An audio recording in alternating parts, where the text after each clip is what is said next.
Y Carolina tiene unas palabras de agradecimiento. Ay, sí, mi mamá me mandó así mismo a agradecerle a la gente de País Político, porque a propósito de estos temas de esta semana, pues ella está muy oronda y le ha enviado a todas las hermanas del grupo de la iglesia que su hija salió en la portada de un periódico. Ya usted sabe, por primera vez, después que salga un paro ella no va a mandar nada. No se acostumbra. Sí, claro.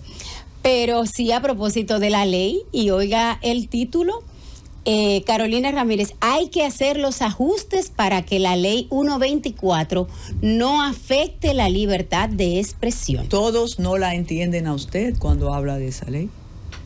Bueno, porque piensan que usted, no es así, no. Y que busquen los programas suyos aquí. Claro, sí, y realmente eso es parte es una entrevista bastante interesante, sale en la página 4 y 5, y una de mis respuestas es precisamente sobre eso, que el secreto periodístico es el derecho de los periodistas a no revelar sus fuentes de información, un principio que es fundamental para el ejercicio de un periodismo independiente y para el fortalecimiento y la consolidación de la democracia, porque una de las reflexiones que hacíamos en esa entrevista es que yo tengo lo mejor de los dos mundos, porque mi primera carrera, y de hecho el único anillo que porto, es el anillo de mi licenciatura en comunicación social, mención periodismo de la UAS. O sea,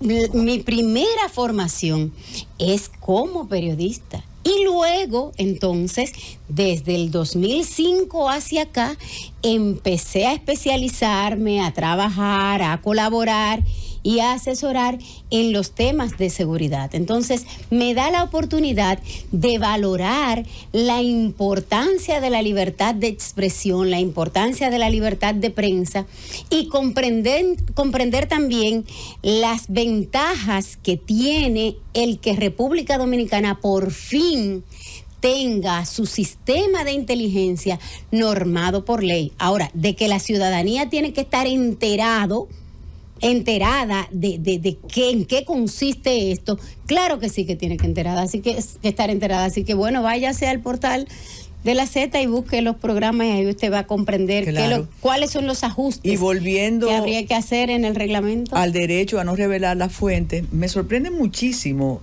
que personas representantes de unos grupos que definitivamente se distorsionó su esencia, pero mejor el silencio a no ir sobre sus pasos, porque estaban precisamente reivindicando la ley sin hacer las puntualizaciones correspondientes.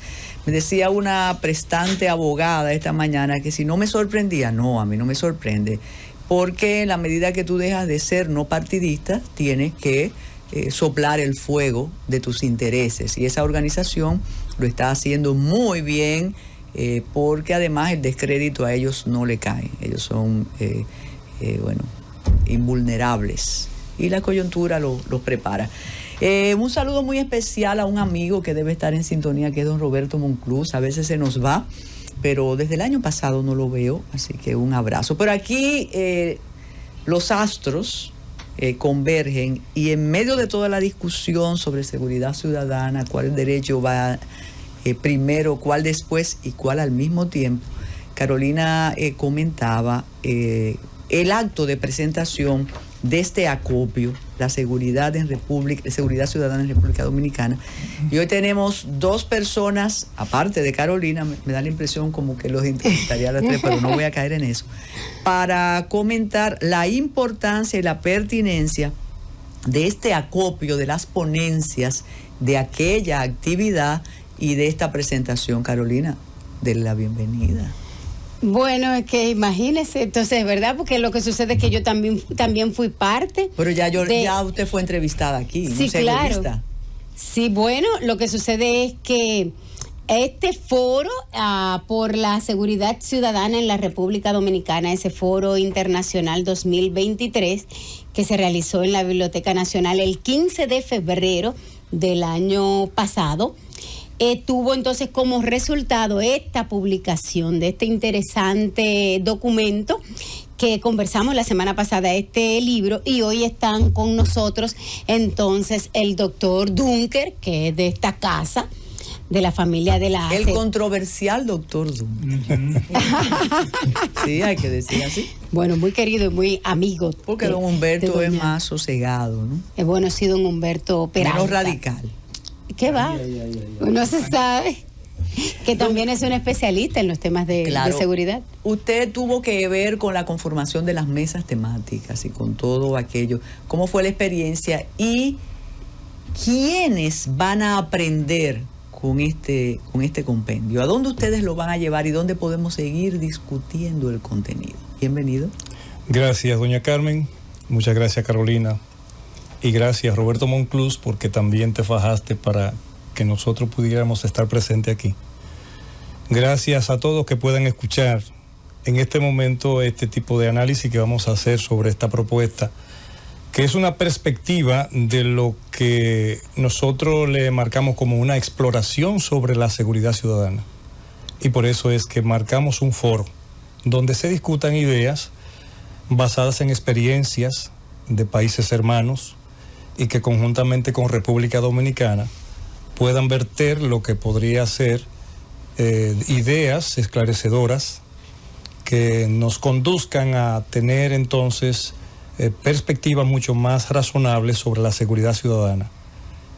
Esta idea surge por una conversación del presidente del Partido Humanista Dominicano y mi persona, conjuntamente con un extranjero salvadoreño, que estábamos estimando que uno de los temas sustantivos para lo que es la realidad actual, para un Estado y para un gobierno en curso, era el desafío de la seguridad ciudadana. Uh-huh.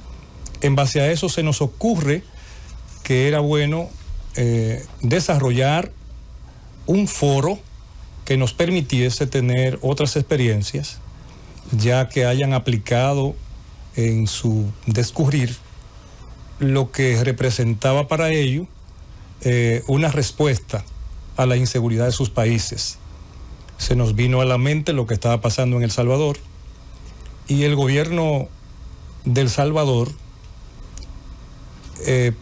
previó que nosotros teníamos un partido razonando al respecto de estas ideas, y mucho más, que en el partido de gobierno del Salvador habían estimado también que nuestro partido estaba reimpulsando una escuela de formación política en la cual se sitúa el partido con una alta responsabilidad para no solamente criticar lo que hace un gobierno de turno, sino también para poder hilar soluciones y ideas claras que puedan permitir al Estado incorporar de manera seria algunos tipos de acciones conjuntas para que se pueda tener fe de que vamos a salir de este tipo de situación social en la que continuamente se vive.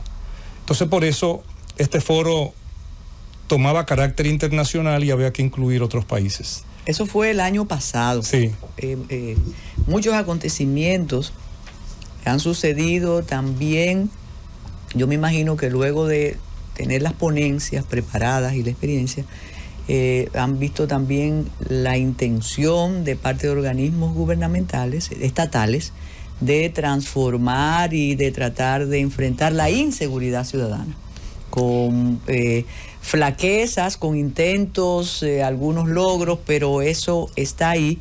Y la pregunta es si lo discutido en ese foro no ha perdido vigencia, y en segundo lugar, ¿qué pasa cuando es un partido que de alguna manera luego podría estar cercano al poder o al partido de poder, se suma para una discusión de este tipo, si deja de exigirle a la sociedad o al Estado transformaciones en lo que tiene que ver con la seguridad ciudadana?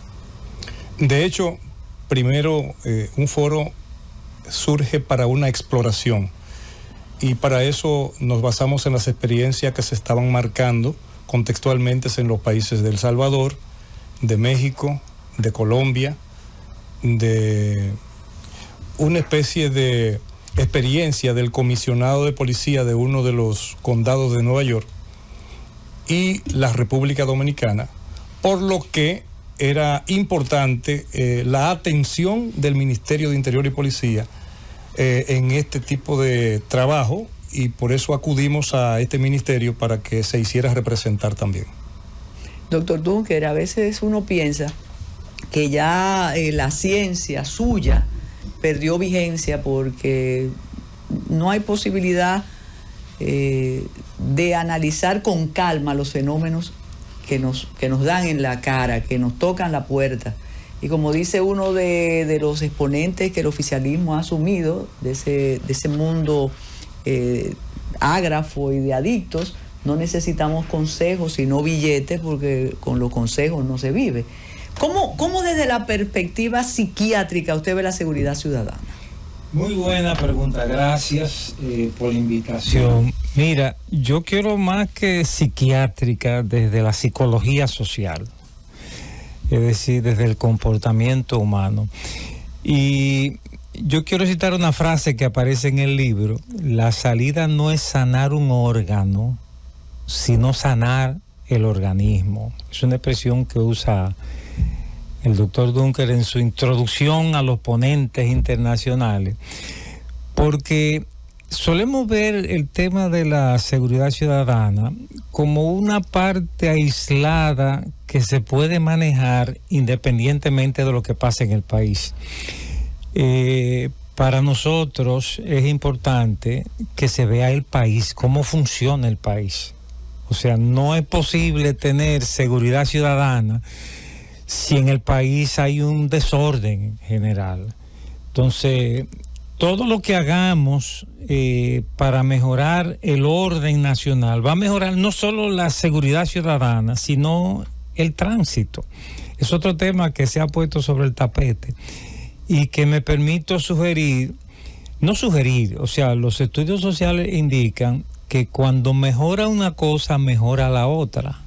O sea, los países donde ha mejorado el tránsito, también ha mejorado la seguridad ciudadana, el respeto a la ley, la lucha contra la corrupción. O sea, todo eso tiene que ver con el tipo de sociedad en que estamos y que es la que va a determinar como fruto y como consecuencia estos problemas sociales. El fenómeno Bukele, me imagino que fue analizado por el representante de El Salvador, que además viene El Salvador de uno de los históricos más violentos que recuerde la región. Sí. Que por eso cuando yo veo la violencia aquí, digo, pero nosotros no hemos tenido enfrentamientos bélicos como los que tuvo El Salvador, Honduras, o Colombia, México. ¿Y por qué entonces así estamos? ¿Cómo valoraron ustedes, si fue la discusión del foro, de los paneles, el método Bukele? Pero mire, es interesante que no solamente estaba El Salvador, sino que había un representante de México, un representante de Colombia, de los Estados Unidos, en este caso un dominicano, y ellos tenían posiciones diferentes. O sea, la ponencia del representante de México es abrazos y no balazos. Eso era una propuesta realmente contradictoria con la propuesta de El Salvador, que aunque no necesariamente balazo, pero ha sido una propuesta impuesta con las armas en la mano. Yo quiero decir, mira, como especialista de la conducta, que cuando tú aplicas escarmiento inmediato a la conducta, la respuesta es inmediata, medible, porque la gente responde ante el castigo de manera, pero no es un efecto perdurable en el tiempo necesariamente. Por eso debería acompañarse esto de otros mecanismos. O sea, lo que está pasando en El Salvador es la respuesta más contundente que tenemos, yo creo, en este momento, casi en todo el mundo, Pero la pregunta que algunos hacen y que se hizo también en el panel Cuando es, salgan eso. cuando salgan del poder, ¿va a seguir eso sin Bukele? Entonces, ahí hay ¿Hasta cuándo se puede sostener? ¿Hasta cuándo se puede sostener? Humberto.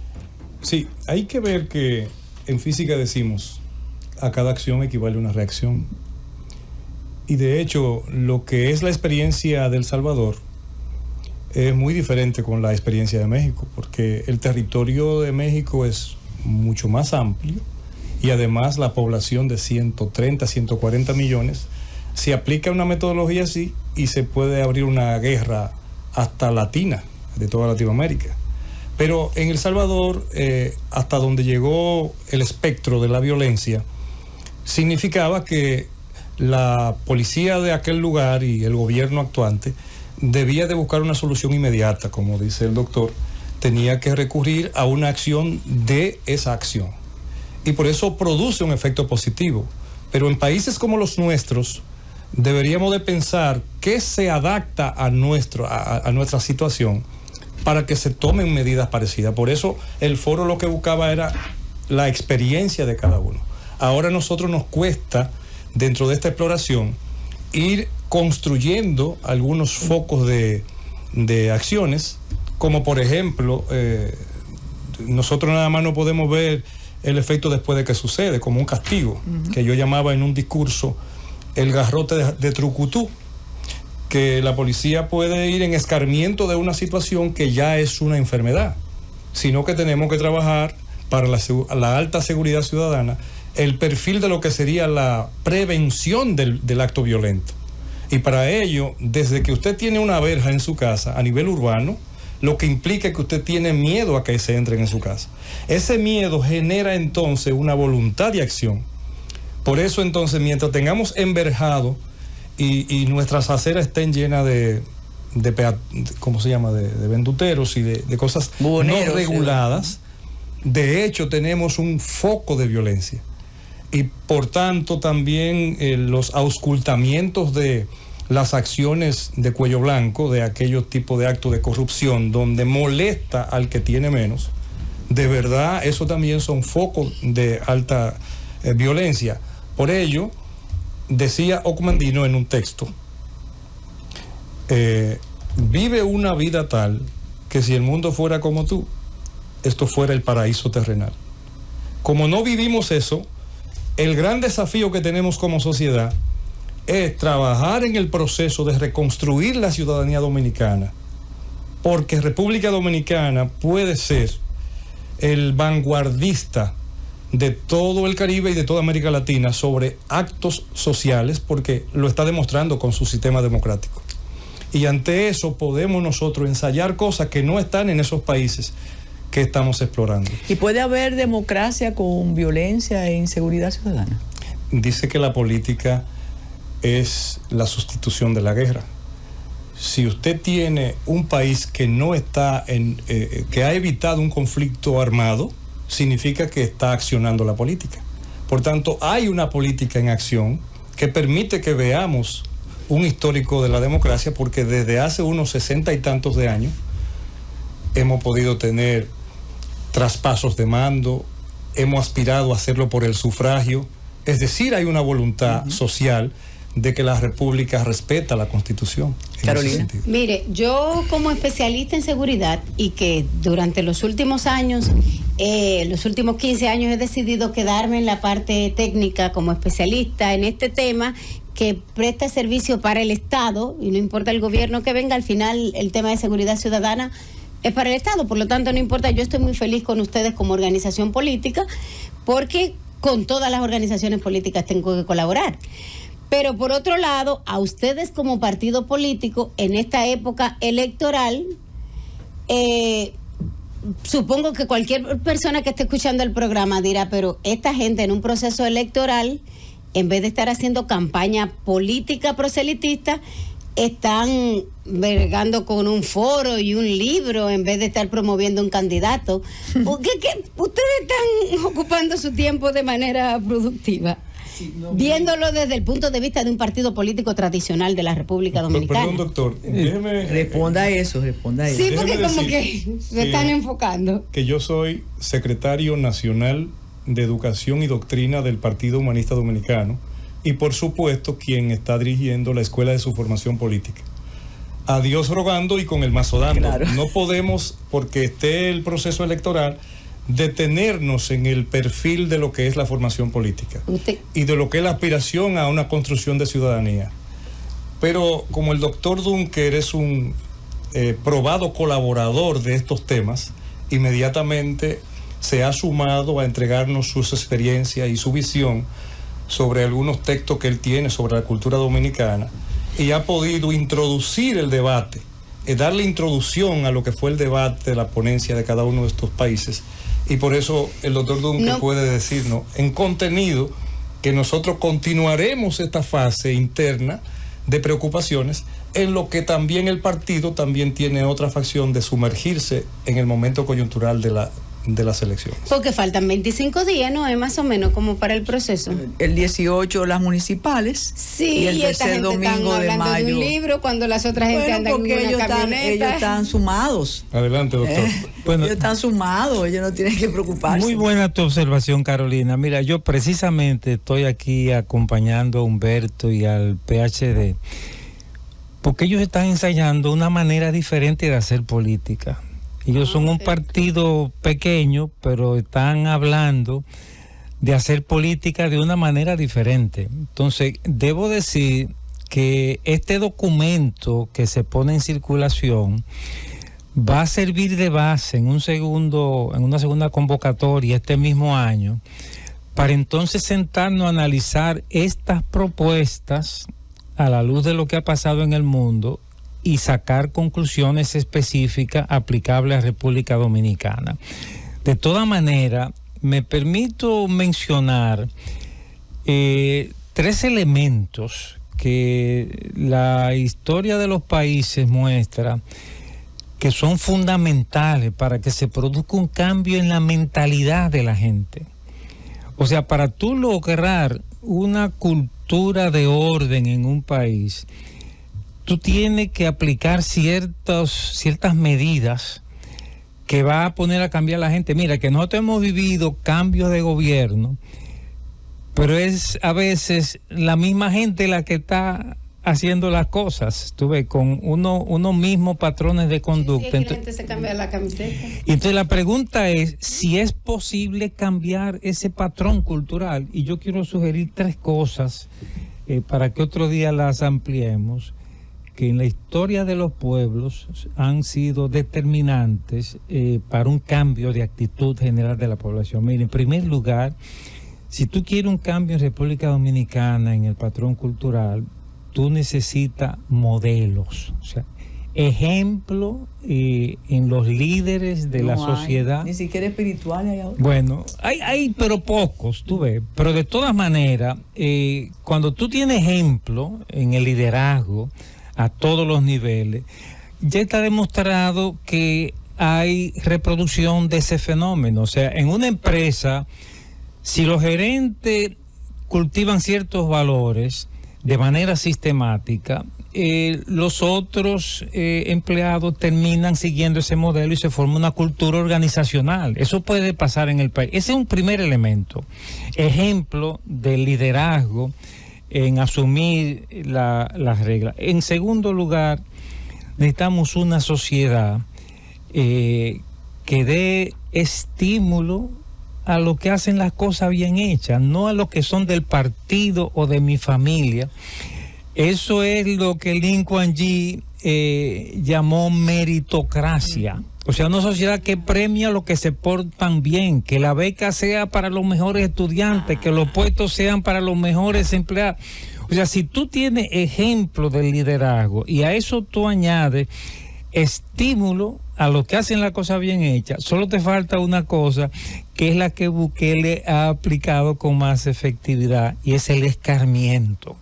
O sea, tú necesitas una sociedad con tolerancia cero al delito. Si tú aplicas esos 3 parámetros, Y estoy diciendo esto como especialista de la conducta. Tú produces un cambio en el chip cerebral, y eso de manera sistemática se produce una onda que significa un patrón cultural diferente. Mira, cuando hablamos del ejemplo Bukele, o del sistema Bukele más bien, y de las personas encerradas, esas imágenes son realmente espeluznantes. Ya hay una gran diferencia con nosotros. Nosotros tenemos en las cárceles nuestras, además de una parte violentándose todos los derechos, porque son presos preventivos, la otra parte que dirige el crimen. Y desde la cárcel ordena estafa, homicidio, secuestro. Entonces ahí viene una paradoja. Tienes mucha razón en esa observación. Entonces, ¿cómo abordamos eso? Tenemos que hacer una pausa. Y a propósito de temas pendientes, dramática la situación de una señora que fue agredida por 2 perros pitbulls en Santiago. Sí. Yo sé que en la época del valor de los perros y de las mascotas, más que de los ancianos y de nosotros las personas, y hace unos meses hice una denuncia sobre un centro comercial que es amigable con los perros, pero entonces cuando tú vas a entrar al ascensor, te miran raro. La anciana no puede entrar en la silla de ruedas, sino esos canes hermosísimos que les gusta el aire acondicionado y parece que consumen en las tiendas. Si no tomamos las medidas, se van a repetir los dramas. Esta señora de Santiago fue agredida por 2 pitbulls, está en un estado delicado y ahora dirán, no, eso es excepcional. No, ellos estaban sueltos y saltaron. Sí, y la señora dirigía una iglesia. Ella iba a su iglesia, o sea, no estaba en teteo la señora. No, se dirigía a una iglesia.